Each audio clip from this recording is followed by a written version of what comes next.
وَلَقَدْ يَسَّرْنَا الْقُرْآنَ لِلذِّكْرِ فَهَلْ مِن مُّدَّكِرٍ. In the name of Allah, the Compassionate, the Merciful. The reality. What is the reality?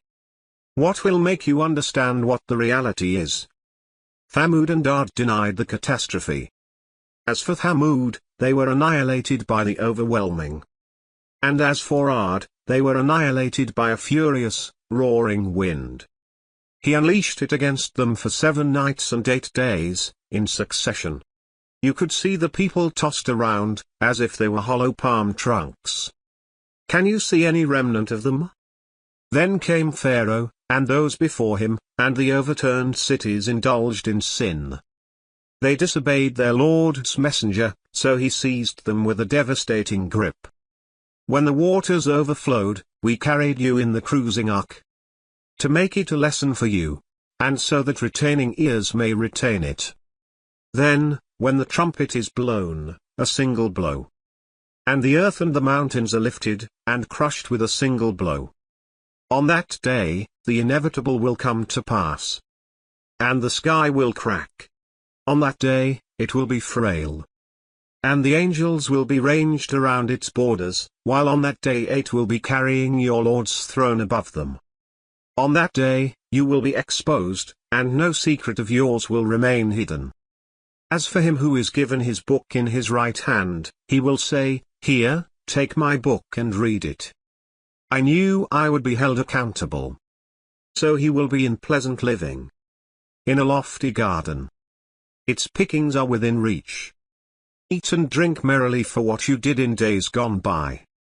But as for him who is given his book in his left hand, he will say, "I wish I was never given my book.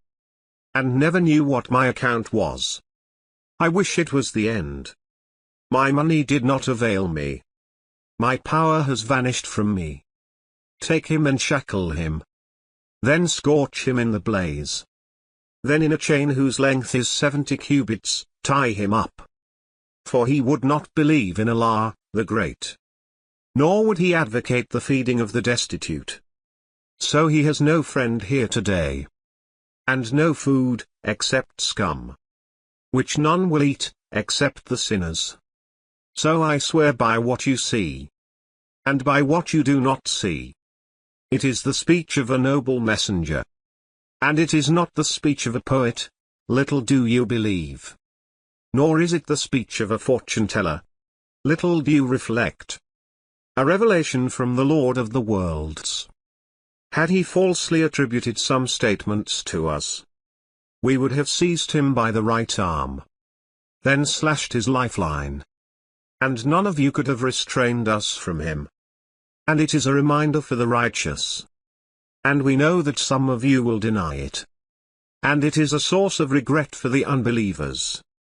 Yet it is the truth of certainty. So glorify the name of your Lord, the Magnificent.